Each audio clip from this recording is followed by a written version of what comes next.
ষোড়শ অধ্যায় 16তম অধ্যায়, যেটির নাম হলো দৈবাসুর সম্পদ বিভাগ যোগ। এইটি আজ আমরা পাঠ শুরু করব। এইটি পাঠ শুরু করার আগে নবম অধ্যায়ের শ্লোক 12 এবং 13 আপনাদের একটু স্মরণ করিয়ে দিই। 12 এবং 13 নম্বর নবম অধ্যায়ে রাজযোগে 12 নম্বরে বলা হয়েছে মোঘাশা মোঘ কর্মাণো মোঘ জ্ঞানা বিচেতসঃ রাক্ষসীম আসুরীম চৈব প্রকৃতিং মোহিনীম শ্রিতাঃ মহাত্মানস্তু মাম পার্থ দৈবীম প্রকৃতিমাশ্রিতাঃ ভজন্ত অনন্য মনসো জ্ঞাত্বা ভূতাদিব বয়ম।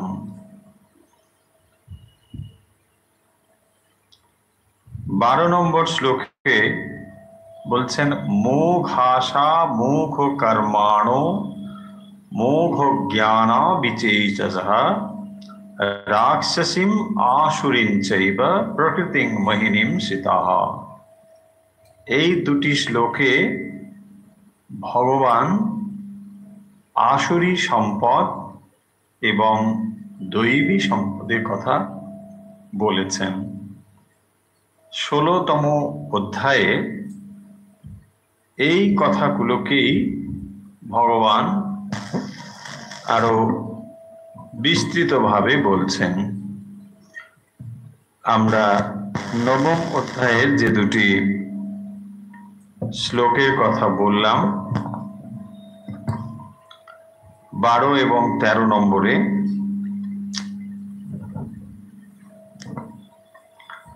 সেখানে ভগবান বলেছেন যে তামসী এবং মোহিনী যে প্রকৃতি, সেটি হচ্ছে বৃথা আশা এবং বিফল কর্ম ও নিষ্ফল জ্ঞান, যে সমস্ত অবিবেকী তারা আমার এই তামসী মোহিনী যে প্রকৃতি তা প্রাপ্ত হয়ে থাকে। অর্থাৎ যারা দেহাত্ম বুদ্ধি সম্পন্ন,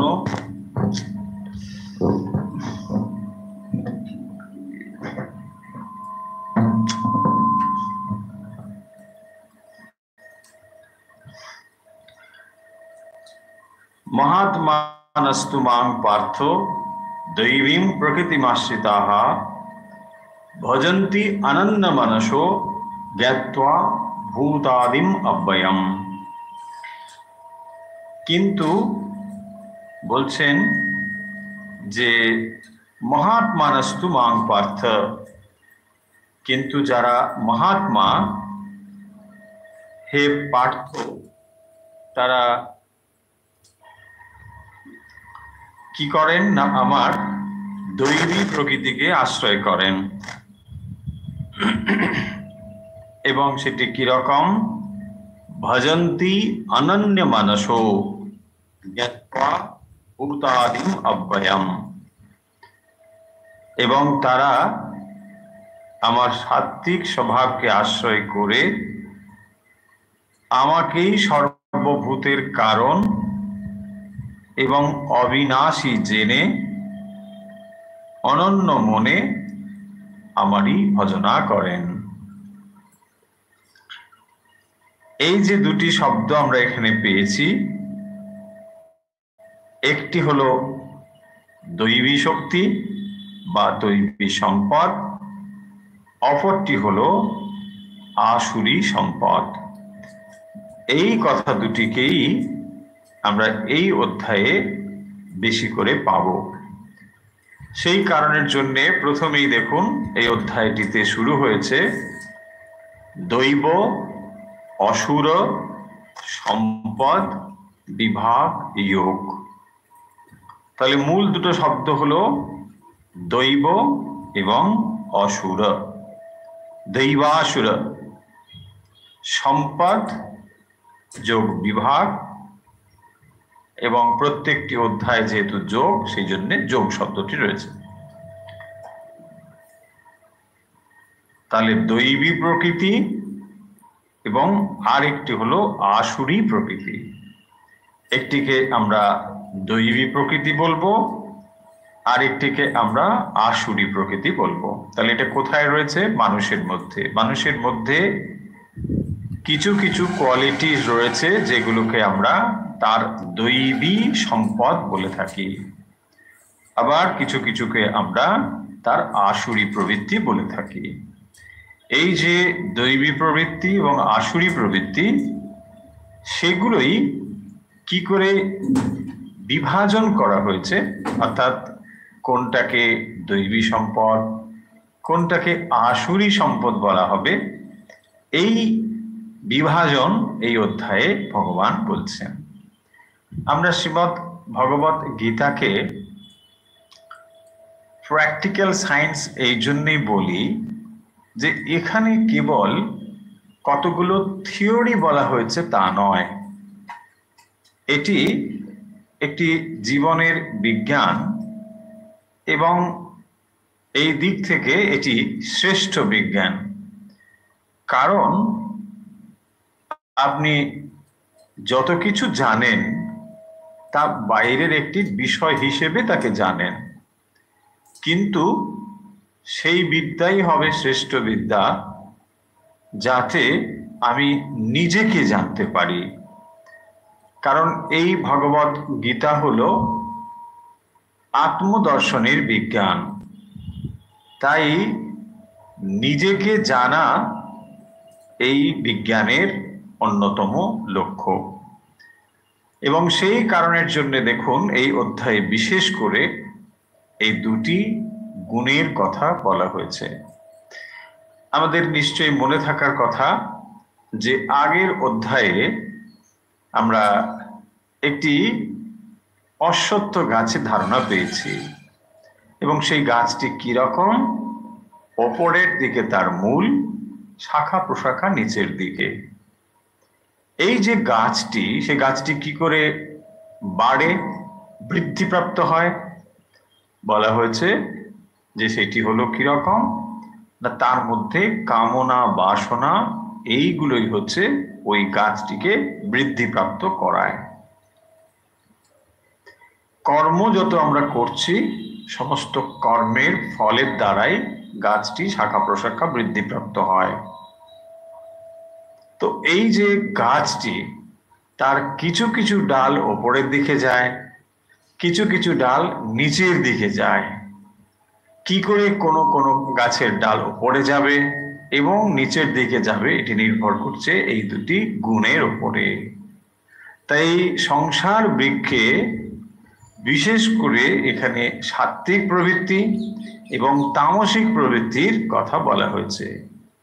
তাই মানুষের মধ্যে এই সাত্ত্বিক এবং তামসিক ও রাজসিক এই তিনটি শক্তি বা প্রকৃতির বিকাশই মানুষকে অন্য মানুষ থেকে ভিন্ন করে।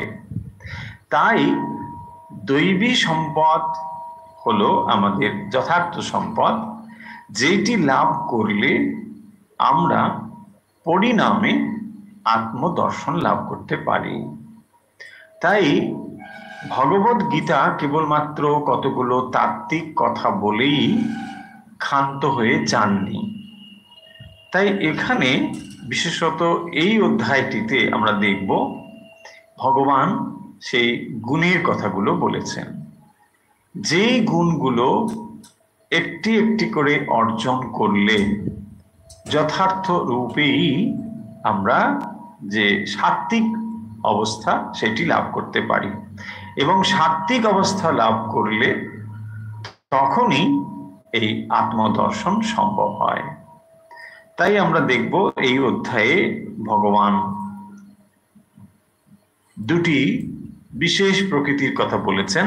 একটি হলো তার দৈবী এবং অপরটি হলো আসুরী।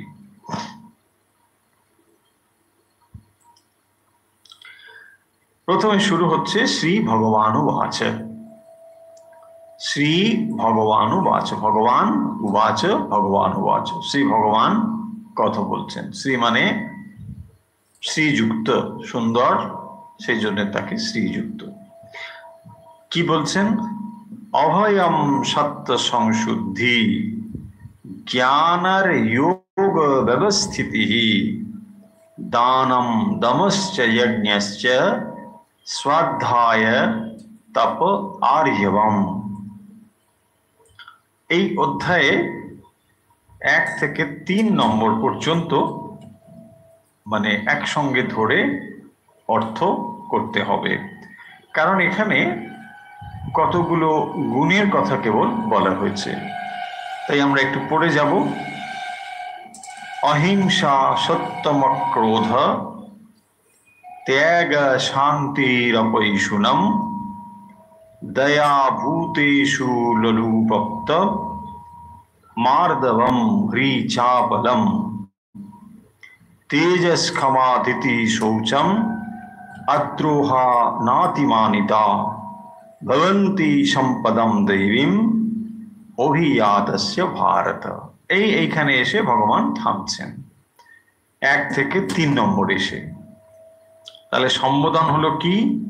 ভারত, হে ভারত, মানে হে পার্থ, হে অর্জুন, তাকে তিনি সম্বোধন করে বলছেন, ভারত সম্বোধন করে বলছেন। কি বলছেন? প্রথমে দেখুন 1 নম্বর, অভয়ম সত্য সংশুদ্ধি। তারপরে জ্ঞানম, মানে এখানে একটা রেফ হয়ে গেল, বিসর্গটা চলে গেল বলে, জ্ঞান যোগ ব্যবস্থিতি দানম দমশ্চ যজ্ঞশ্চ স্বাধ্যায় তপ আর্জবম। তাহলে এখানে কতগুলো গুণের কথা ভগবান পরপর বলছেন। আমরা সেগুলোকে এক এক করে অর্থ দেখব। কি বলছেন? হে অর্জুন, প্রথম শব্দ হলো অভয়ম। তাহলে এখানে কয়েকটি গুণের কথা ভগবান বলেছেন, যেগুলোকে কি বলা হয়েছে না, এগুলো হলো দৈবী সম্পদ। এইগুলো মানুষের ভেতরে যদি থাকে, সেই মানুষ মানে দেবতার মতন আচরণ করেন।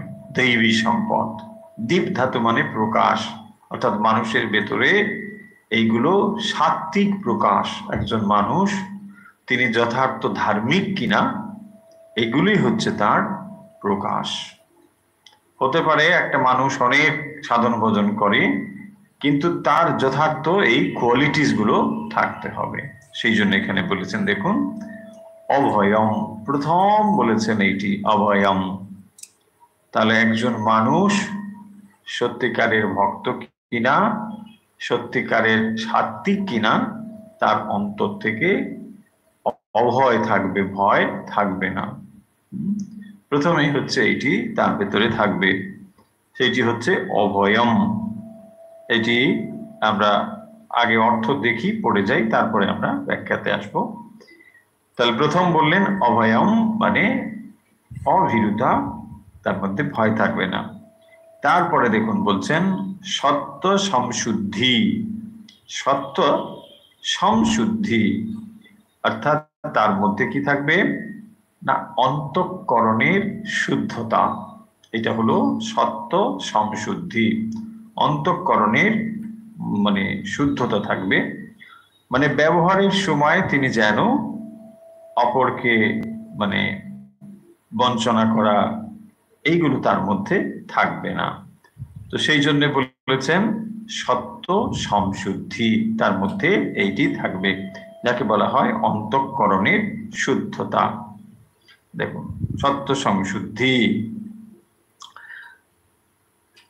তারপরে বলেছেন জ্ঞান যোগ ব্যবস্থিতি, তার মানে জ্ঞান যোগে তার নিষ্ঠা থাকবে, তার মানে তার মধ্যে থাকবে জ্ঞান ও যোগের প্রতি নিষ্ঠা। সেই জন্য বলেছেন জ্ঞান যোগা ব্যবস্থিতি, যার মধ্যে সাত্ত্বিক গুণ থাকবে তার মধ্যেই জ্ঞান এবং যোগের প্রতি আকাঙ্ক্ষা থাকবে। তাহলে দেখুন এই কোয়ালিটিস গুলো যদি ডেভেলপ করা যায় তাহলেই এই যে বাকি জিনিসগুলো এখানে এসে উপস্থিত হবে। যেমন আমরা আগে এক্সাম্পলে বলেছি যে যদি আমরা গোলাপ ফুল পেতে যাই তাহলে কেবল গোলাপ গোলাপ না বলে গোলাপ ফুল হওয়ার জন্যে যে যে অনুকূল পরিবেশগুলো দরকার সেগুলোই যদি আমরা করতে থাকি তাহলে গোলাপ স্বাভাবিকভাবেই হবে। ঠিক সেরকম ভাবে একজন মানুষের ভেতরে যে দৈবী সম্পদ যেগুলো সেগুলোই যদি বৃদ্ধিপ্রাপ্ত হয় তাহলে আর বাকি কিছু থাকবে না। সেগুলোই হচ্ছে এখানে বলা হয়েছে, সেগুলি দরকার।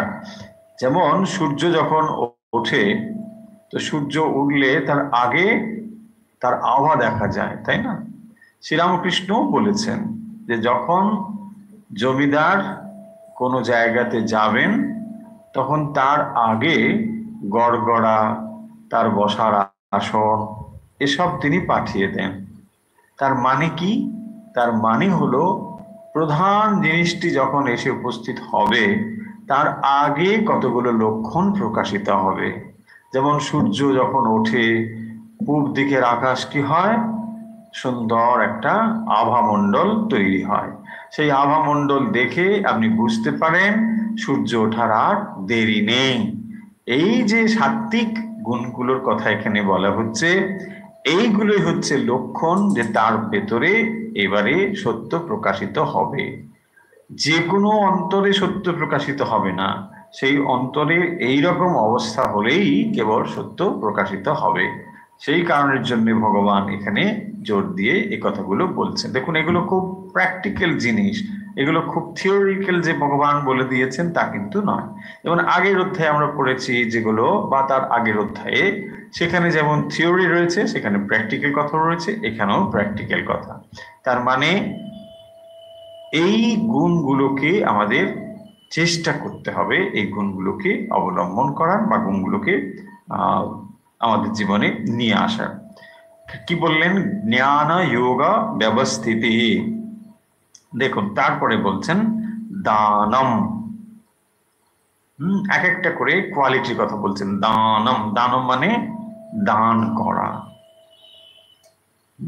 অনেক রকমের দান রয়েছে, অন্ন দান করা, বস্ত্র দান করা, জ্ঞান দান, বিদ্যা দান, ধর্মদান, অনেক রকমের দান। তুমি দানম, তাহলে সব দানগুলো এখানে পড়বে, তাই জন্য বলছেন দানম।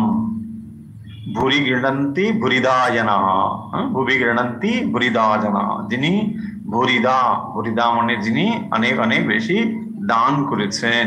এইরকম যে মানুষ দান করে তিনি শুদ্ধ হয়েছেন। দান করলে তাহলে কি হয়? চিত্ত শুদ্ধ হয়। যখন চিত্ত শুদ্ধ হয় এইরকম যে সে ভগবানের ওই কথাগুলোকে বুঝতে পারে, সেই জন্য এখানে বলেছেন দানম। তারপরে বলেছেন ধমশ্চ। দেখুন দানম দমশ্চ, তারপর বললেন দমহা। দম মানে হচ্ছে বহির ইন্দ্রিয়ের যে সংযোগ। আমরা সমদম পড়ে এসেছি, সম দমা উপরতি। সম হলো মনের অন্তঃকরণের যে নিয়ন্ত্রণ, তাকে বলা হয় সম। আর দম হলো বাইরের ইন্দ্রিয়গুলোকে নিয়ন্ত্রণ করা, তাকে বলা হয় দম। তাহলে সম দম উপরতি তিতিক্ষা শ্রদ্ধা সমাধান। এখানে বলছেন দমস্য, তার মানে কি হলো? দান এবং দম। দম মানে সোজা কথা সেন্স অর্গান গুলোকে নিয়ন্ত্রণ করা। সেন্স অর্গান গুলোকে যদি আমরা নিয়ন্ত্রণ না করি তাহলে কি হবে না, সেন্স অর্গানের ভেতর দিয়ে তো আর ভগবানকে বুঝতে পারবো না। ভগবানকে বুঝতে গেলে সেন্স অর্গানের বাইরে বুঝতে হবে। সেই জন্য সেন্স অর্গান গুলোকে যদি আমরা নিয়ন্ত্রণ করতে না পারি তাহলে এই ইন্দ্রিয়ের বাইরে যেতে পারবো না। মনকে যদি ইন্দ্রিয়ের প্রভাব থেকে মুক্ত করতে না পারি, তাহলে সেই অন্তঃকরণে ভগবানের দর্শন হবে কি করে? ভগবানকে দর্শন করতে গেলে ওই অন্তঃকরণে যে ইন্দ্রিয়ের দ্বারা ছাপগুলো পড়ে রয়েছে সেইগুলোকে বিমুক্ত করতে হবে বা সরাতে হবে। সেই জন্য এখানে দমের কথা রয়েছে বা ইন্দ্রিয় নিয়ন্ত্রণের কথা রয়েছে। তাহলে একটা হলো বাইরের ইন্দ্রিয় সংযম, তারপরে রয়েছে দেখুন যজ্ঞস্য, তারপরে রয়েছে যজ্ঞঃ চ যজ্ঞস্য। যজ্ঞ মানে শ্রৌত যজ্ঞ এবং স্মার্ত যজ্ঞ দু রকমের হয়। শ্রৌত যজ্ঞ মানে শ্রুতি নির্দিষ্ট যে যজ্ঞ, শ্রুতি মানে আমরা জানি বেদ, তো বেদের কর্মকাণ্ডে অনেক রকম যাগযজ্ঞের কথা রয়েছে, সেইগুলোকেই বলা হয়েছে যজ্ঞ।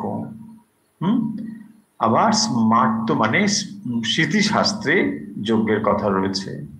তো এই যজ্ঞ কি আমরা ভগবদ্গীতার আগে পড়েছি, সেখানেও বলা হয়েছে যে যজ্ঞ কথার অর্থ হলো আসলে স্যাক্রিফাইস করা। এখন বৈদিক যুগে আমরা বাস করছি না, কিন্তু এখন তাহলে স্যাক্রিফাইসের কি অর্থ হবে বা এই যজ্ঞের কি অর্থ হবে? এখন কি আমরা বসে সেই আবার কাঠ জেলে সহা মন্ত্রে আহুতি দিচ্ছি? নিশ্চয়ই কোথাও কোথাও দিচ্ছি, করছি কখনো কখনো, কিন্তু বৃহত্তর অর্থে যজ্ঞ মানে হলো স্যাক্রিফাইস। অর্থাৎ যখনই আপনি স্বার্থ ত্যাগ করে অপরের জন্য কিছু করছেন, বৃহত্তর অর্থে সেটাই হলো যজ্ঞ। যজ্ঞ মানে আমরা কি করি? আমরা একটা অংশ দান করছি, একটা মহৎ উদ্দেশ্যে তাকে আমরা স্যাক্রিফাইস করছি বা নিবেদন করে দিচ্ছি। এটাও হচ্ছে সেই রকম। এই সমগ্র সমাজ ব্যবস্থাটি চলছে এরকম একটি বড় যজ্ঞের উপরে। আপনি কোনো না কোনো ভাবে কারোর জন্য করছেন, কেউ আপনার জন্য করছে। এইভাবে প্রত্যেক মানুষের একটা যে অবস্থান, এটি নির্ভর করছে কিন্তু এরকম যজ্ঞের ওপরে। যজ্ঞ ছাড়া এটা সম্ভব নয়, এবং সেই জন্য এখানে এই যজ্ঞের কথা বলা হয়েছে। তারপরে বলা হয়েছে স্বাধ্যায় তপ আর্জবম। দেখুন তারপরে বললেন স্বাধ্যায়। স্বাধ্যায় শব্দের অর্থ হচ্ছে যে বেদ পাঠ, সোজা কথা। স্বাধ্যায় মানে হলো বেদ পাঠ। এখন আমরা হয়তো বেদ পাঠ করছি না সকলে, তাহলে স্বাধ্যায় অর্থটা এখন কিরকম হবে? স্বাধ্যায় হলো যেই শাস্ত্রগুলো পড়লে বা যেই গ্রন্থগুলো পড়লে বা আলোচনা করলে আপনার আত্মিক উন্নতি হয়, তাকেই আমরা বলবো স্বাধ্যায়। হ্যাঁ, কেবল কতগুলো গল্প পড়লাম ওইগুলোকে শ্রদ্ধায় আমরা বলবো না। কেন শ্রদ্ধায় বলবো না? সেখানে আত্মিক বিকাশ ঘটে না। যদি এই কোয়ালিটিস গুলো বা এই শাস্ত্র আলোচনার ফলে আপনার ভেতরে এই দৈবী সম্পদগুলোর প্রাবল্য হয়, বৃদ্ধিপ্রাপ্ত হয়, তখনই তাকে আমরা বলবো স্বাধ্যায়। সেই জন্য স্বাধ্যায় মানে নট সিম্পল স্টাডি, এটা হচ্ছে অনেক বেশি ডিপার, যেটা পড়াশুনো করলে আপনার অভীষ্ট লক্ষ্যের দিকে আপনি অগ্রসর হতে পারেন, তাকেই বলা হবে স্বাধ্যায়। স্বাধ্যায় প্রবচনাভ্যাম মা প্রমাদঃ, এসব উপনিষদে রয়েছে। সব সময় স্বাধ্যায় করার কথা বলা হয়েছে। তার মানে স্বাধ্যায় মানে জাস্ট পড়া নয়, যদিও এই অর্থটি স্বাধ্যায় মানে বেদ পাঠ তখনকার দিনে বোঝাতো, কারণ তখনকার দিনে বেদ পাঠ একেবারে অবধারিত ছিল, প্রত্যেক মানুষকেই বেদ পাঠ করতে হতো। আজ বর্তমান পরিস্থিতিতে আমরা এর অর্থ এরকম করতে পারি বর্তমান সময়ে, যে স্বাধ্যায় মানে কিন্তু রিডিং, নট নেসেসারিলি রিডিং, কারণ এখন রিডিং এর অনেক রকম পদ্ধতি বেরিয়েছে, কিন্তু যাই হোক না কেন সেটা তখনকার সময় ওই রকম ছিল। তখন শ্রুতি পড়ার কোনো জায়গা ছিল না, তখন শুনে শুনে অভ্যাস করে করে মুখস্থ করে করে মানুষ এটা চর্চা করত। কিন্তু এখন যেহেতু অনেক রকম মাধ্যম রয়েছে, আমরা পড়তে পারি, শুনতে পারি, দেখতে পারি, এরকম নানা রকম মাধ্যম হয়েছে। যাই হোক না কেন, যা শুনি, যা দেখি অথবা যা পড়ি, তা যেন আমার অভীষ্ট লাভের সহায়ক হয়, তাহলে সেটাকে আমরা সাধ্যায় বলবো না। হিজিবিজি কতগুলো জিনিস পড়াকে আমরা সাধ্যায় বলবো না। হ্যাঁ, জাস্ট আউট অফ কিউরিওসিটি আমি এটা ওটা সেটা নানা রকম পড়ে যাচ্ছি, কিন্তু তাতে আমার সময় নষ্ট হচ্ছে, কাজের কিছু হচ্ছে না, তাকে শ্রদ্ধায় বলা হবে না। শ্রদ্ধায় হচ্ছে যেটা আপনার ওই চিন্তা, ওইটি যে লাভ করতে চান তার অনুসারী হতে হবে। যেমন আপনি একটা জিনিস জানতে চান, একটা বিষয় আপনি মনে মনে ঠিক করেছেন, এবারে যতগুলো আপনি পড়ছেন সেই পড়াগুলো যেন ওর হেল্প হয়, ওর সাহায্য হয়, তবেই সেটা হবে তার শ্রদ্ধায়। তার মানে এটা হ্যাবিচুয়ালি পড়া নয় যে এটা পড়ছি ওটা পড়ছি সেটা পড়ছি, আমি কিন্তু সারাদিন খুব পড়ছি, তা কিন্তু ব্যাপারটা নয়। আশা করি বোঝা গেছে। শ্রদ্ধায় মানে এরকম। তারপরে বলছেন তপ আর্জবম, আর দুটো শব্দ রয়েছে এই শ্লোকটিতে, তপ, তপ এবং আর্জবম। তপ মানে হলো তপস্যা। তপস্যা কলমশমহন্তি বলা হয়েছে যে তপস্যা করলে কি হয়, কলমশহন্তি, অর্থাৎ যে পাপ থাকে, মানে যা নেগেটিভ এনার্জি থাকে সোজা কথা, তো সেগুলো কিন্তু সব ধ্বংস হয়ে যায় বা চলে যায়, তাকে বলা হয়েছে তপস্যা। তারপরে বলছেন আর্জবম, আর্জব মানে সিম্পলিসিটি, সরলতা, আর্জবম সরলতা, এইগুলো। তাহলে আমরা এই শ্লোকের যে সমস্ত শব্দগুলো আছে আরেকবার করে দেখে নিই। প্রথম শব্দটি হলো অভয়ম। তাহলে দৈবী সম্পদের প্রথম যে শব্দ সেটি হলো অভয়ম, অভয়। তারপরে দেখুন বলছেন সত্য সংশুদ্ধি, তার মধ্যে কি থাকবে না, অন্তঃকরণের শুদ্ধতা। সত্য সংশুদ্ধি মানে হলো অন্তঃকরণের শুদ্ধতা। আমরা অন্তঃকরণের শুদ্ধতা মানে কি বুঝবো, অন্তঃকরণ কাকে বলে, এগুলো আগেও আমরা বলেছি। হ্যাঁ, সত্য সংশুদ্ধি মানে অন্তঃকরণের শুদ্ধি। এখন অন্তঃকরণের শুদ্ধি মানে কি, অন্তঃকরণ কাকে বলে, মনেরই একটি অবস্থার নাম অন্তঃকরণ। মন, বুদ্ধি, চিত্ত, অহংকার, আমরা এই চারটে জিনিস বলি। চারটে জিনিস, মনকেই আমরা এরকম চারটি ভাগে বিভক্ত করেছি। যখন আমরা চিন্তা করছি সেই দিক থেকে লক্ষ্য করে তাকে আমরা বলি মন। মানে একটা কিছু আপনি ভাবছেন, একটা কিছু করছেন, তার সঙ্গে দেখছেন, এই যে জিনিসটি, এইটিকে বলা হবে মাইন্ড, মন। মন, বুদ্ধি, বুদ্ধি কিরকম, যখন আমরা স্থির একটা সিদ্ধান্ত নিই তাকে বলা হয় বুদ্ধি। নিশ্চয়াত্মিকা বুদ্ধি, যখন আমরা নিশ্চিত রূপে বলি তাকে বলা হয় বুদ্ধি, সেটা হলো বুদ্ধির কাজ। তাহলে মন, বুদ্ধি, বাকি থাকলো চিত্ত এবং অহংকার।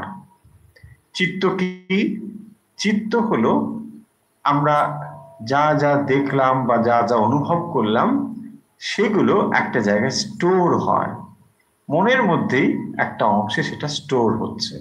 এখন প্রশ্ন উঠতে পারে যে মন নিয়ে এত কথা হচ্ছে, কিন্তু মনটা আসলে কোথায়, তাই না?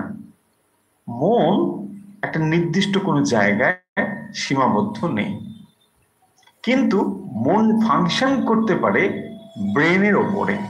তাহলে মনের একটা স্থূল অংশকে আমরা বলি ব্রেন বা মস্তিষ্ক, কিন্তু ভুল হচ্ছে যখন আমরা মস্তিষ্ককেই ব্রেন মানে মন বলে ভাবি, তখনই সেটা ভুল হয়ে যায়।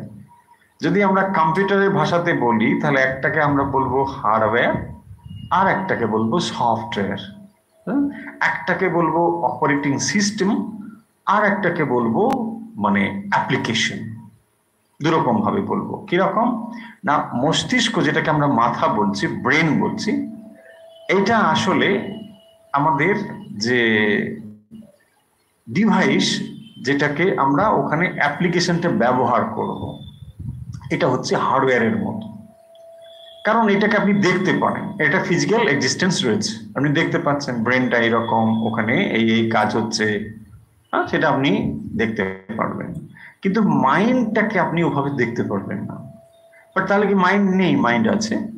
ব্রেনটা ছাড়া মাইন্ডটা ফাংশন করবে না, অপারেটিং সিস্টেমের মতো। কম্পিউটারে একটা অপারেটিং সিস্টেম থাকে, ওই অপারেটিং সিস্টেমের ওপরে একটা অ্যাপ্লিকেশন কাজ করে, কিন্তু ওই অপারেটিং সিস্টেম না থাকলে অ্যাপ্লিকেশন কাজ করবে না। আবার ওই অ্যাপ্লিকেশনটা অপারেটিং সিস্টেম নয়, এর দুটোর মধ্যে তফাৎ আছে। এইটাই হচ্ছে তফাৎ। তার মানে মনের স্থূল এক্সিস্টেন্সটা হলো ব্রেন। এই ব্রেন ছাড়া মাইন্ডটা কাজ করতে পারবে না, আবার ব্রেনটা মাইন্ড নয়। বোঝা গেল? তাহলে একটা হলো আমাদের ফিজিক্যাল এক্সিস্টেন্স, যেটাকে আমরা ব্রেন বলছি। ডাক্তারবাবু যেটা আপনার দেখে সেটা আসলে ব্রেন, সেটা মাইন্ড নয়। হয়েছে? মাইন্ডটা একটা একটা সর্বব্যাপী সত্তা। মাইন্ডটা শুধু ওখানে আছে তা নয়, মাইন্ড একটি বিরাট সত্তা, কিন্তু তার রিসেপশনটা ওইখানে হচ্ছে। ওই ব্রেনের ভেতর দিয়ে আপনি তাকে রিসেপশন করতে পারছেন, কিন্তু ওটা ওটা ওই ব্রেনের দ্বারা লিমিটেড হয়ে যাচ্ছে না। এনিওয়ে, সহজ করে যদি বুঝি আমরা জিনিসটাকে, তাহলে কি দাঁড়ালো এখানে? সত্য সংশুদ্ধি মানে আমরা যে বললাম অন্তঃকরণ, তাহলে মনের একটা অংশকে আমরা বলছি অন্তঃকরণ। কি সেই অন্তঃকরণ? যেটা বললাম যে আমরা যে জিনিসটি অনুভব করছি বা আমার মনের ওপরে যে ইমপ্রেশন গুলো তৈরি হচ্ছে, তার মানে ধরুন আপনি কোনো একটা জিনিস দেখলেন বা কোনো একটা কাজ করলেন, সেই কাজটি এখন আর আছে কি? নেই। আপনি আগে একটা কিছু করেছিলেন, ধরুন কোনো একটা দেখেছিলেন, কোনো একটা বুঝেছিলেন, যাই কিছু করেন না কেন, সেগুলো কিন্তু এখন আর নেই। কিন্তু এখন সেটার একটা সূক্ষ্ম রূপ রয়েছে। আপনি কোনো একটা ধরুন খাবার খেয়েছিলেন, কোনো একটা জায়গায় গিয়েছিলেন, কোনো একটা দৃশ্য দেখেছিলেন, কথার কথা। তার মানে আমরা যা যা অনুভব করেছিলাম সেগুলো কিন্তু এখন রয়েছে কি? দেখুন এখন কিচ্ছু নেই। আপনি যে জায়গা দেখেছিলেন সেটা এখন কোথায়? কোথাও নেই। সেখানে থাকতে পারে, কিন্তু আপনি তো আর সেখানে এখন নেই। বা আপনি যে খাবারটা খেয়েছিলেন সেটা এখন কোথায়? নেই। কিন্তু সেটির একটা সার্টেল ফর্ম, ভেরি ভেরি সার্টেল ফর্ম রয়েছে। কোথায় রয়েছে? আপনার অনুভবে ধরা রয়েছে, তাই না? আপনি একটা জায়গায় গিয়েছিলেন, ওখানে ভালো লেগেছিল, বা কোনো একটা খাবার খেয়েছিলেন, বা কোনো একটা ফুল বা দৃশ্য দেখেছিলেন, সেই দৃশ্যটা এখন আর নেই। কিন্তু ভেবে দেখুন, ওই দৃশ্যটা আপনার মন কেবল বহন করে চলেছে। ওই দৃশ্যের গ্রস রূপটা শেষ, ওটারই একটা সূক্ষ্ম ভাগ আপনার মন ধরে রেখেছে। ওটাকেই আমরা বলি চিত্ত। ওটাকে আমরা কি বলি? চিত্ত। তাহলে চিত্ত কি করছে? আমাদের যে কোনো মেন্টাল ইমপ্রেশনকে ক্যারি করে চলেছে। হ্যাঁ, তাকে বলছে আমরা চিত্ত। তাহলে কি হলো না, মন, বুদ্ধি, চিত্ত। আর একটাকে আমরা অহংকার, এই প্রসঙ্গে একটু বলে দিতে পারি। অহংকার মানে আর কিছু না, আই কনসাসনেস, মানে আমি আমি অনুভব করা। এই যে আপনি আমি অনুভব করছেন, আমরা সকলেই আমি আমি অনুভব করছি, এটাই হলো মনেরই একটা ভাগের নাম, তাকে বলা হয় আমি বা অহংকার। হয়েছে? তাহলে মন, বুদ্ধি, চিত্ত, অহংকার। এখন আমরা কেবল চিত্ত নিয়ে কথা বলবো। দেখুন, তাহলে এই চিত্ত যে বলা হলো চিত্ত সংশুদ্ধি, purification of mind. Purification of mind মানে আরো স্পেশালি পিউরিফিকেশন অফ চিত্ত। চিত্ত মিনস পাস্ট মেমোরিজ। সিম্পল ভাবে বললে পাস্ট মেমোরিজ হচ্ছে চিত্ত। তার মানে যত কিছু আমাদের অন্তঃকরণে ধরা রয়েছে, আমরা সেগুলোকে কি বলবো না মেমোরি বলছি বা চিত্ত বলছি। হয়েছে? আমাদের যেগুলো অন্তঃকরণে ধরা রয়েছে, আমরা যা করেছি, যা শুনেছি, যা বুঝেছি, সেগুলো সবই আমাদের অন্তঃকরণে রয়েছে। এখন এই যে চিত্তে যা ধরা রয়েছে সেগুলোকে শুদ্ধি করার মানেটা কি? তাই না? আমরা যা যা দেখেছি সেগুলো আমাদের ভেতরে রয়েছে, সেই যে ইমপ্রেশন গুলো রয়েছে সেগুলোকে আমরা আমরা কি করে শুদ্ধ করব? বা চিত্ত শুদ্ধি মানে তাহলে ব্যাপারটা কি দাঁড়াবে? যে ইমপ্রেশন গুলো আমার মনের ভেতরে রয়েছে সেগুলো আমি কি করব, কি করে আমরা মুছে ফেলবো, তাই না?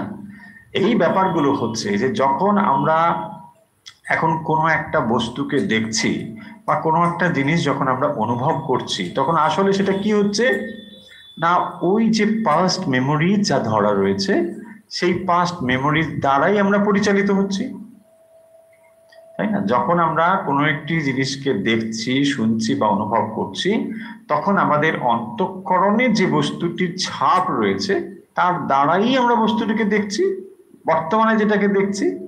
সেই কারণের জন্য আমাদের বর্তমান ও পলিউটেড হয়ে যাচ্ছে অতীতের দ্বারা। আমাদের বর্তমান অনুভবগুলো পলিউটেড হয়ে যাচ্ছে অতীতের দ্বারা, কারণ অতীতে যে অনুভবগুলো ধরা রয়েছে না, সেই জন্য বর্তমানটা পলিউটেড হয়ে যাচ্ছে। এখন তাহলে চিত্ত শুদ্ধ মানেটা কি? সিদ্ধ করব কি করে চিত্ত? চিত্ত শুদ্ধ মানে হচ্ছে যে এই চিত্তের ওপরে ভালো কিছু সংস্কার তৈরি করা, তাকেই বলা হয় চিত্ত শুদ্ধ। চিত্ত শুদ্ধ মানে এইটি। তার মানে যখন আমরা কোনো ব্যাড ইমপ্রেশন ওই চিত্তের উপর রেখেছি, তার দ্বারা যখন কোনো কিছু দেখছি তখন সেটা ওর দ্বারাই প্রভাবিত হচ্ছে। এখন যদি নতুন করে কোনো ভালো জিনিস, গুড হ্যাবিটস আমরা তৈরি করি, তাহলে কি হবে না, চিত্ত শুদ্ধ হবে। এটাই হচ্ছে চিত্ত শুদ্ধ। তার মানে যখন ব্যাড ইমপ্রেশন গুলো সরে গিয়ে ভালো ইমপ্রেশন গুলো তৈরি হবে। তার মানে আমরা যে স্পিরিচুয়াল প্র্যাকটিস গুলো করবার চেষ্টা করি, সেটা কি করে? সেটা আমাদের অন্তঃকরণকে শুদ্ধ করার জন্য সাহায্য করে।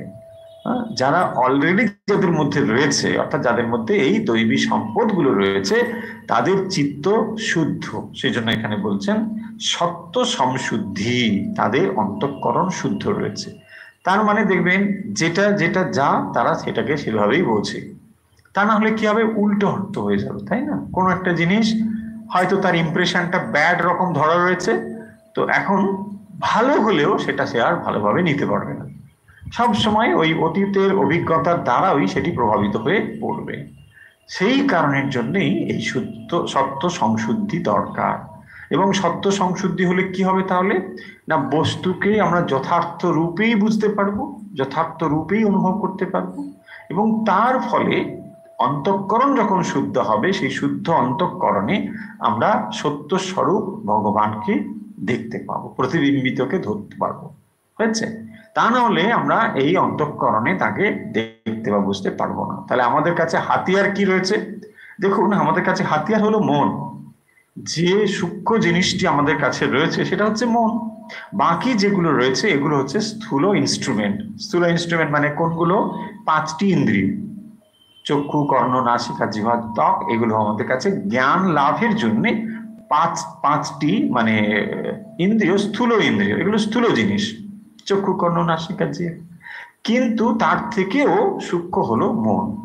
তাহলে যা আমরা করতে পারি, কি করতে পারি? চিত্তকে শুদ্ধ করতে পারি, মনকে শুদ্ধ করতে পারি। হয়েছে? তাহলে ভালো সংস্কার তৈরি করলে কি হবে না, চিত্ত শুদ্ধ হবে। এটা গেল এক। দ্বিতীয়, আরো অনেক রকম কথা রয়েছে চিত্তশুদ্ধি বিষয়ে, আমরা সংক্ষেপে বলবো।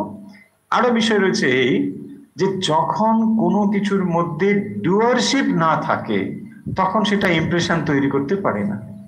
যেমন ধরুন, কোনো একটা কাজ কেউ করলো, সেই কাজটির পেছনে যদি তার কর্তৃত্ব বোধ না থাকে, মানে আমি এটা করছি, যদি এই ভাব বা বোধ না থাকে, তাহলে ওই কাজের ভালো কিংবা মন্দ তার কাছে এসে পৌঁছবে না। যখনই আপনি কনসিয়াসলি কিছু একটা করেন, তখনই সেই কাজের ভালো কিংবা মন্দ যাই হোক না কেন, তার ইমপ্রেশনটা চিত্তের উপরে পড়ে। যদি আমি কনসিয়াসলি কোনো কিছু না করি, তখন কিন্তু ওই চিত্তের মানে কর্মের ভালো কিংবা মন্দ ইমপ্রেশনটা অন্তঃকরণে এসে পড়ে না। তার মানে যদি কোনো কর্ম কেউ কর্তৃত্বহীন ভাবে করে, তার ইমপ্রেশন কিন্তু অন্তঃকরণে এসে পড়ে না, এবং তার ফলেও চিত্ত শুদ্ধ হয়। এটি হলো কর্মযোগের দিক থেকে।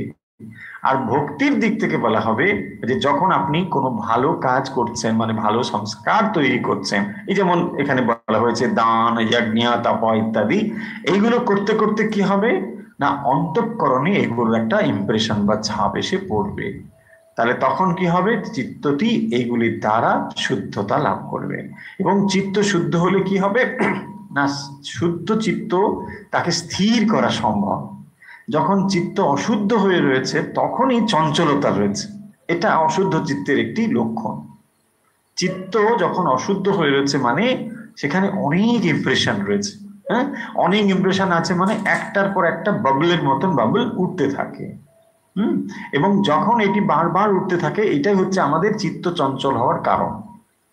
আমরা যে চিত্ত চঞ্চল হই না, এটা করছি ওটা করছি, নানা রকম ভাবে হাজার হাজার চিন্তা মনের মধ্যে চলতে শুরু করেছে। এগুলোর কারণ কি? কারণ হচ্ছে ওই ইমপ্রেশন গুলো আমাদের চিত্তের ওপরে বারবার ওরকম একটা একটা করে বাবল তৈরি করছে।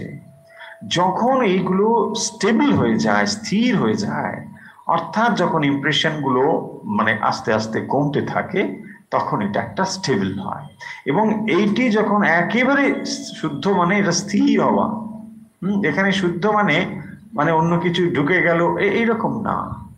যেমন আমরা বলি না, যেমন ফিজিক্যালি চিন্তা করুন, একটা আয়না আছে, এই আয়নার শুদ্ধতা আমরা একরকম বুঝি। আয়নার শুদ্ধতা মানে হয়তো ডাস্ট পার্টিকেল রয়েছে, আপনি কি করবেন, ডাস্ট পার্টিকেল গুলোকে ডাস্টিং করে দিলেন, দিলে কি হলো, আয়নাটা শুদ্ধ হয়ে গেল, তাই না?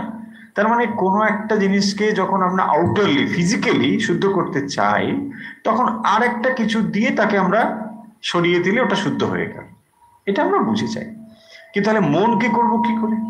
মনকে করতে হলে মনের দ্বারাই করতে হবে। দেখুন, এখানে আর আপনার কাছে কোনো ইনস্ট্রুমেন্ট নেই, কেবলমাত্র মন দিয়েই আপনার মনকে শুদ্ধ করতে হবে। এবং সেই জন্যই কাজটা খুব কঠিন। মনকে ধীরে ধীরে ধীরে ধীরে এক একটা ভালো সংস্কার তৈরি করতে হবে। এবং সেই জন্য সংস্কার কাকে বলা হয়?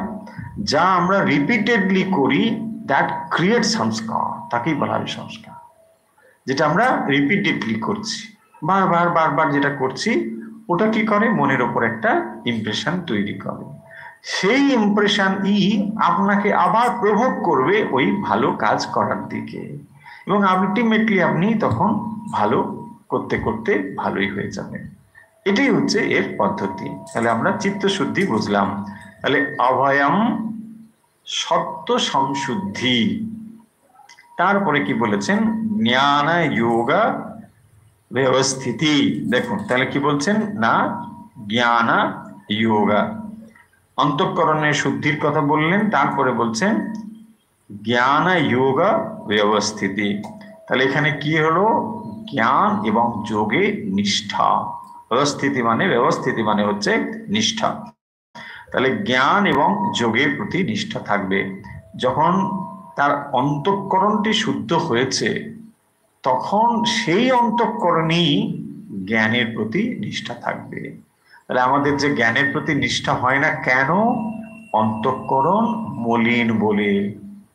আপনি হয়তো একটা বই খুলে বসলেন না, অনেকদিন পর একটা ভাগবত টাগবত পড়বো, কিন্তু মনে অনেক রকম ইমপ্রেশনস গুলো নানা রকম রয়েছে বলে সে আপনার মনের উপর বললো, আরে এখনই ভাগবত পড়বে কেন, এখন চলো একটু ভালো কিছু সিরিয়াল টিরিয়াল দেখি বা একটু ঘুরে আসি, হতে পারে।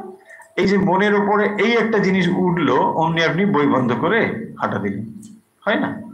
এই যে জিনিসগুলো কেন হচ্ছে, এইটাই হচ্ছে যে যখনই আমাদের চিত্তে এরকম ব্যাড ইমপ্রেশনস গুলো রয়েছে নানা রকম, তখন আমরা জ্ঞানের দিকেও আমাদের ইচ্ছে হয়, জ্ঞান লাভেরও ইচ্ছে হয়, তখন এগুলো মানে হয় না। বলছেন জ্ঞান যোগ ব্যবস্থিতি। তাহলে সত্য গুণের প্রকাশ হলে তার ভেতরে কি হবে না, জ্ঞান যোগ নিষ্ঠা হবে, এবং তার ভেতরে তারপরে আসবে দানম। দেখুন এই কোয়ালিটিস গুলো এখানে 26টা কোয়ালিটির কথা রয়েছে, আমরা এগুলো মন দিয়ে পড়বো। হ্যাঁ, 26 কোয়ালিটিস কি। তারপরে বলছেন দানম, তাহলে কি করতে হবে, দান। কি দান করব? দানের প্রশ্ন আসলেই সঙ্গে সঙ্গে মানে আমাদের মনে হয় আমরা তো গরিব মানুষ, আমরা আবার কি দান করব, তাই না? কিন্তু দান কেবল সবসময় যে অর্থের দান বোঝায় তা কিন্তু নয়। হ্যাঁ, আপনি একটা ভালো কথা বললেও সেটা দান। আপনি কাউকে যদি দাঁড়িয়ে একটা মিষ্টি কথা বলেন বা তার যা জিজ্ঞাসা তারও যদি উত্তর দেওয়া হয়, সেটাও কিন্তু দান। দান মানে শুধু অর্থ ব্যাপার নয়। কিন্তু আমাদের হাতে এখন আর একদম সময় নেই, মানুষ এতই ব্যস্ত, কেউ কিছু জিজ্ঞাসা করলে আমরা কোনো উত্তরই দিই না, তাই না?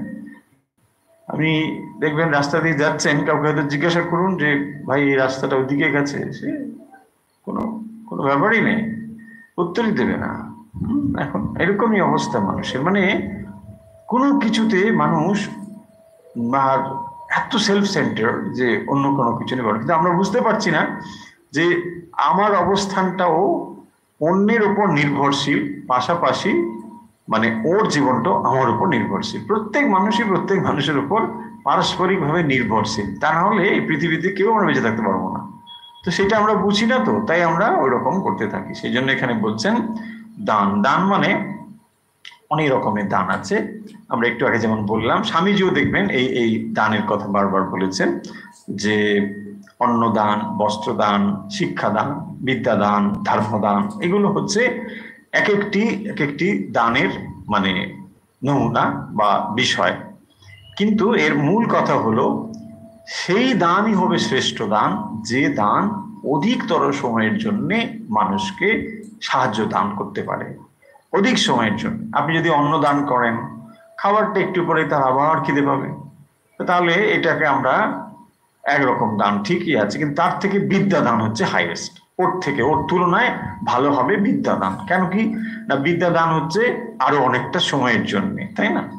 এবং ধরুন তার থেকে বলা হবে ধর্মদান, কারণ ধর্মদান কি করে, মানুষকে রূপান্তরিত করে দেয়। একটা মানুষের পার্সোনালিটিটাই বদলে যায়, একজন মানুষ সম্পূর্ণ আলাদা মানুষ হয়ে যায়, তাই না? ধর্ম এরকম করতে পারে, অঙ্গুলিমালকে একদম মানে পুরো সন্ন্যাসী করে দিল। তো এই যে ট্রান্সফরমেশন গুলো হয়, এটা কি করতে পারে, ধর্ম করতে পারে।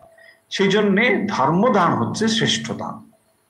একজন মানুষের পুরো ব্যক্তিত্বটাকেই রূপান্তর ঘটিয়ে দিতে পারে। এইগুলো দানের দিক থেকে। তাহলে কি হলো দান, তার মানে সাত্বিক যখন হবে তার ভেতরে কি থাকবে, দান মানে এখনকার ভাষায় আমরা কি বলবো, sharing. when you are sharing something you are giving something, is it not? so sharing something, দান মানে শেয়ার করা। কি শেয়ার করছেন, আপনার নলেজ শেয়ার করতে পারেন, আপনার ফ্রেন্ডশিপ শেয়ার করতে পারেন, হ্যাঁ, এইগুলো হচ্ছে ব্যাপার।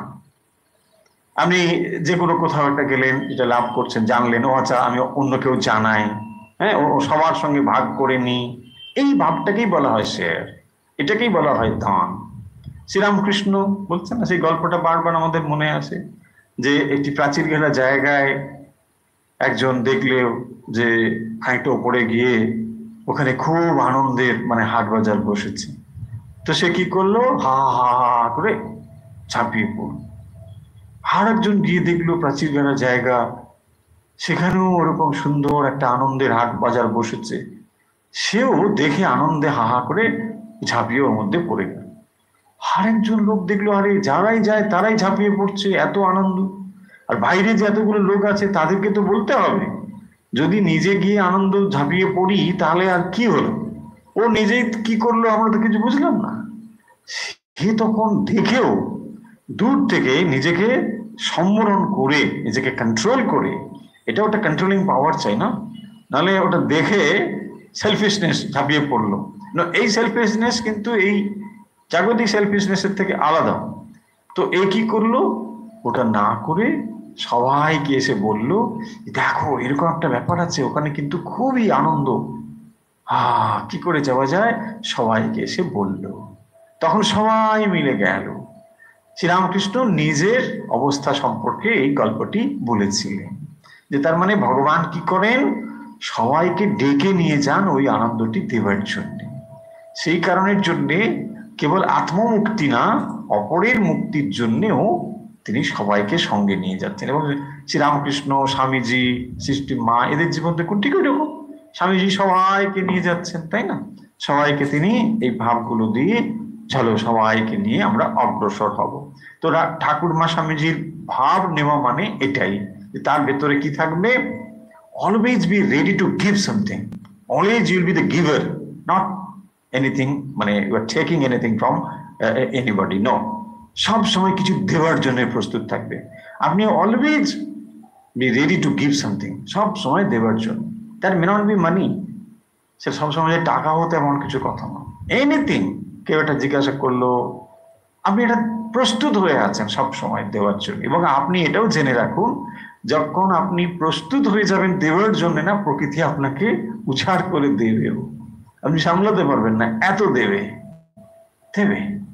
আপনাকে প্রস্তুত হতে হবে যে পারফেক্টলি আপনি সেটা ইউটিলাইজ করবেন, আপনাকে দেবে।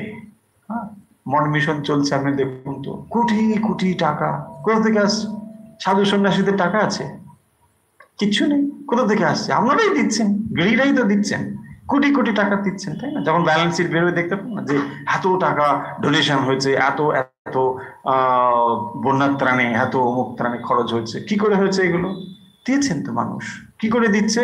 হ্যাস, প্রত্যেকটা জিনিস প্রপারলি ইউটিলাইজেশন হচ্ছে। So that is why people are giving money, no? So যখন আপনার ভেতরে এইটি দেওয়ার জন্য আপনি প্রস্তুত হয়ে যাবেন, সব সময় আপনার ভেতরে থাকবে যে no, yes, I will share something. যখন এই ভাবটা থাকবে তখন দেখবেন এটা হবে।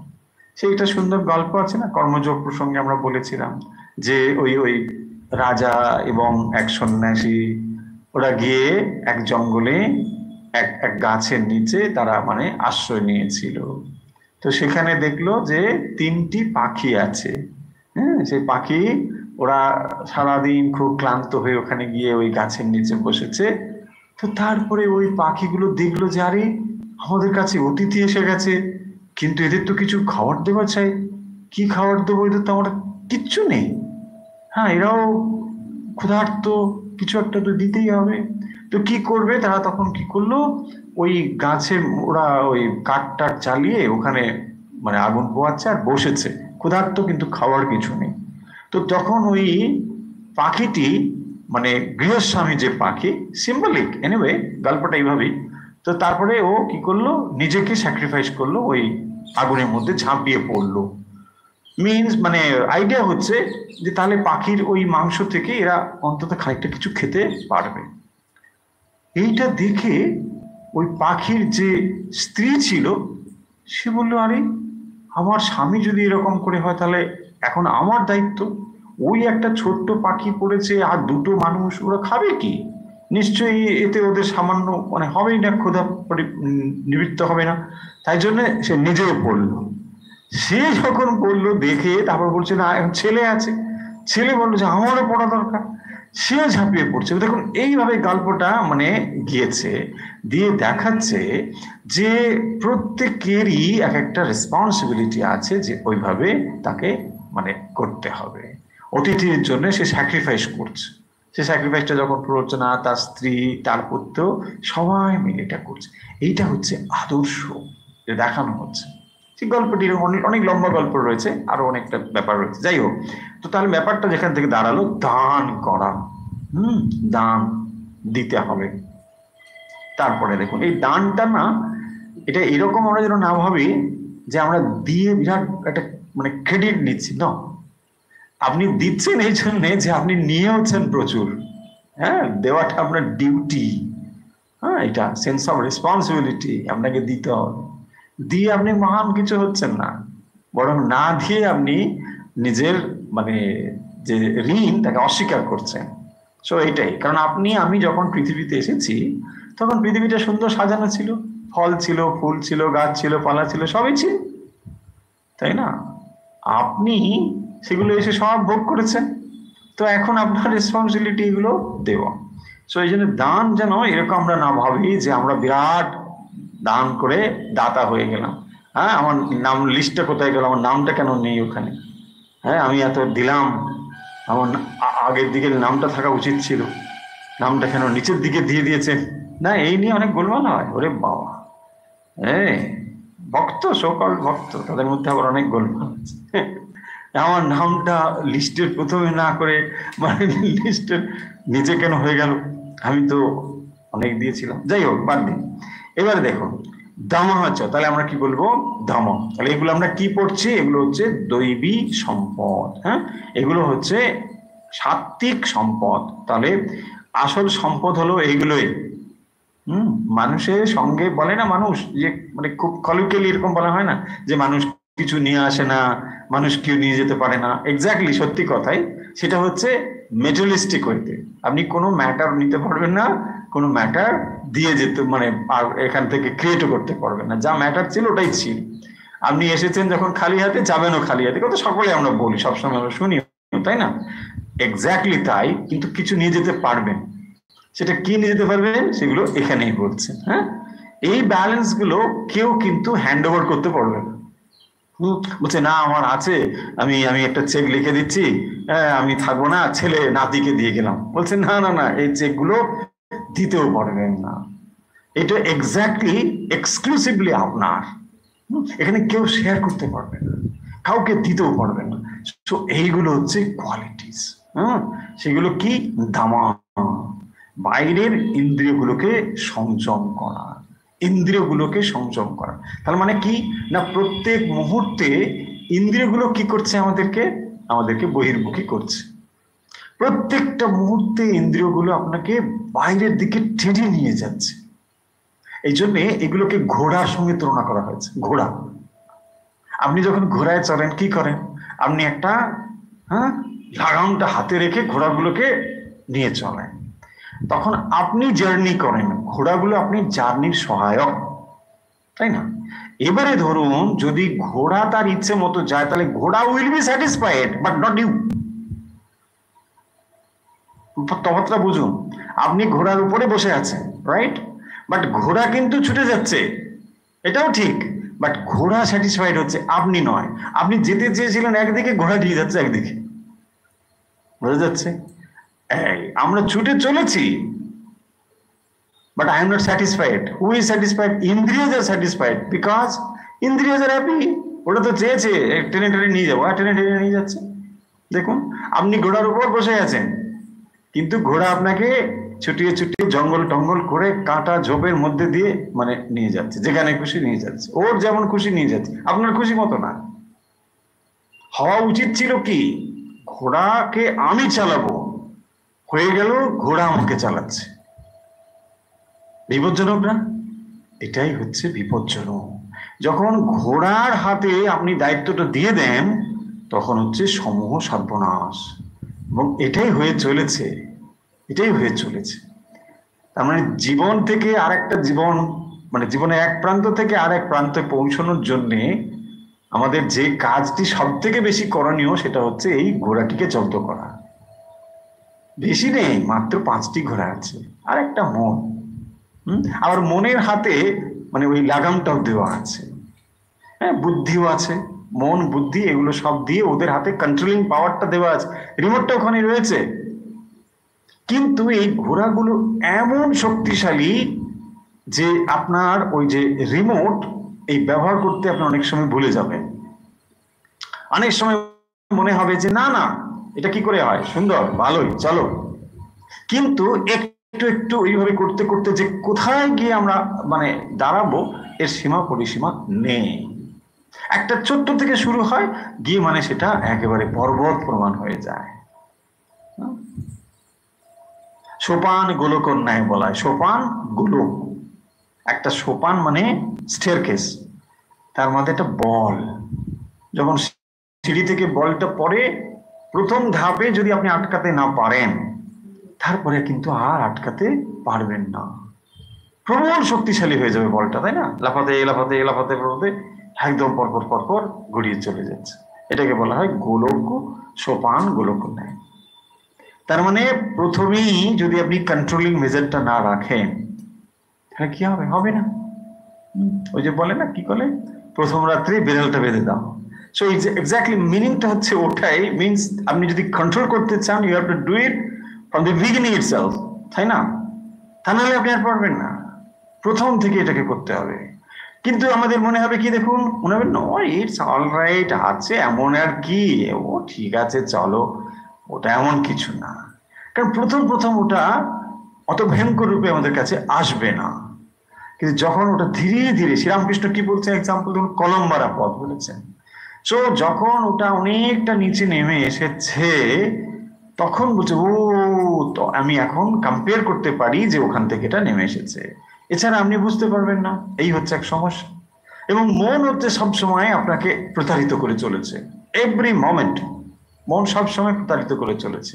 সেই জন্য তার উপরের ফ্যাকাল্টির নাম হচ্ছে বুদ্ধি। বুদ্ধিটাকে দিয়ে মনটাকে যদি নিয়ন্ত্রণ করতে না শিখি, তাহলে কিন্তু ওই মনের ট্র্যাপে পড়লে গড়িয়ে গড়িয়ে কোথায় যাবে তার ঠিক নেই। কারণ মন কি চায়? রস চায়। আমরা বহুবার বলেছি কথাগুলো। মন কি চায়? রস চায়। মন চায় আনন্দ। জড় বস্তু দিয়ে মনের তৈরি, মন জড় আনন্দ পেতে চায়। কখনো মন দেখবেন এমনি এমনি থাকবে না, কোনো একটা কিছু নেবে আর সবসময় একটা রস খুঁজবে, একটা আনন্দ চাইবো। এবং সেই আনন্দটা কি? জড় আনন্দ। যখনই একটা জড় আনন্দ আপনার সামনে তুলে ধরলো মন, তখন আপনি স্যাটিসফাইড, বা ভালো লাগলো, তো বেশ, তো সুন্দর। বাট এই হচ্ছে প্রথম শুরু, এই হচ্ছে প্রথম শুরু। ওই যে বিড়াল বাঁধার কথা বললাম, এখানে বাঁধতে হবে, this is the point. So এটা যদি আমরা না করতে পারি, কি হবে? ধীরে ধীরে ধীরে ধীরে হয়ে গেল, তাই না? দেখুন যে কোনো হ্যাবিটস ওখান থেকেই হয় অলমোস্ট, মানে ব্যাড হ্যাবিটস গুলো খুব তাড়াতাড়ি ব্যাড হ্যাবিটস গুলো আমাদের ভিতরে ঢুকে পড়ে না। ধরুন আপনি মানে স্মোকিং হোক, যে কোনো অনেক রকম ব্যাড, শুধু স্মোকারদের বললে আবার যারা স্মোক করে তারা হয়তো একটু ভাববেন না। ব্যাপারটা হচ্ছে যে কোনো habits, any type of habit, দেখুন আপনি প্রথম যখন করে একটা আনন্দ অনুভব হয়, ভালো লাগলো, ঠিক আছে ঠিক আছে, আরে কি আমি কি আর মানে একদম অ্যাডিক্টেড হয়ে যাচ্ছি? না না না, হবে না। কিন্তু ধীরে ধীরে আমরা অ্যাডিক্টেড হয়ে যাচ্ছি, তাই না? শুধু শুধু যে মানে ওই সিগারেট বা এগুলো অ্যাডিকশন শুধু না, যা আমরা দৈনন্দিন জীবনে করে চলেছে এভরিথিং ইজ অ্যাডিকশন অনলি। ভালো করে দেখলে এভরিথিং ইজ বন্ডেজ। দেখুন যে লাইফস্টাইল আমরা ফলো করছি না, ইভেন সকাল থেকে আপনি এক কাপ চা না হলে যে দিনটা আপনার শুরু হয় না, এটাও তো দীর্ঘ 20-25 বছর ধরে আমরা হ্যাবিট করে করে করে করে ওটা এসেছি, তাই না? এখন ওটা না হলে মাথা খারাপ, হ্যাঁ, বুদ্ধিটা কাজই করছে না, সামথিং মিসিং। তার মানে দেখুন এরও একটা নয়, এরকম হাজার হাজার মানে যে হ্যাবিটস গুলো আছে না, তাই মানে এখন আমরা পার্সোনালিটি বললে যা বুঝি, একটা মানুষের ব্যক্তিত্ব বললে যা বুঝি, সেটা হচ্ছে only collection of habits, collection of habits. যা আপনি দীর্ঘদিন ধরে অভ্যাস করেছেন তাকে বলে হ্যাবিট। আপনি সেই হ্যাবিটের বশবর্তী হয়ে ভাবেনও, চিন্তা করেনও, অ্যাকশন করেনও, এভরিথিং ওর হ্যাবিটটার উপরে। সকালবেলা উঠে ঘুরতে ঘুরতে বাজারের থলেটা নিয়ে গিয়ে চায়ের দোকানে প্রথম বসে পড়লাম, তাই না? পাড়ার ওখানে খবর নিলাম, কি হলো কি হলো, আরে এই প্রধানমন্ত্রী, আরে এই সর্বনাশ, এই হয়ে গেল। তারপরে সারাদিন আমাদের ওই চলতে থাকে, বাসে যান, ট্রেনে যান, গাড়িতে যান, চায়ের টেবিলে বসুন, everything everywhere the same thing happen. Why না? ওই যে ভাবগুলোর দ্বারা আমরা পরিচালিত হচ্ছি। বুঝতে পারছি না, ধন্য না, একই কথা, সচেতন নাগরিক, আমার এগুলো জানা উচিত, ইয়েস জানা উচিত তো, বাট বুঝতে পারছি না যে কখন আমরা ওর দ্বারা প্রভাবিত হয়ে পড়ছি, তাই না? এইভাবে প্রত্যেকটা জিনিস আমাদেরকে বিশ্লেষণ বিবেচনা করা দরকার। দামাস্য, তারপর দেখুন যজ্ঞস্য, যজ্ঞের কথা একটু আগে বললাম। যজ্ঞ মানে হচ্ছে স্যাক্রিফাইস করা।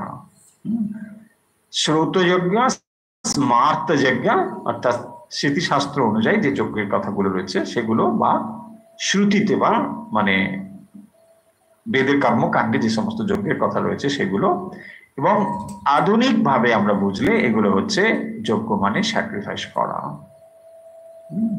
তার মানে যে কোনো জিনিস যা আপনি করেছেন, যা আপনি পেয়েছেন, যা আপনি নিয়েছেন, সেগুলোকে দিতে হবে।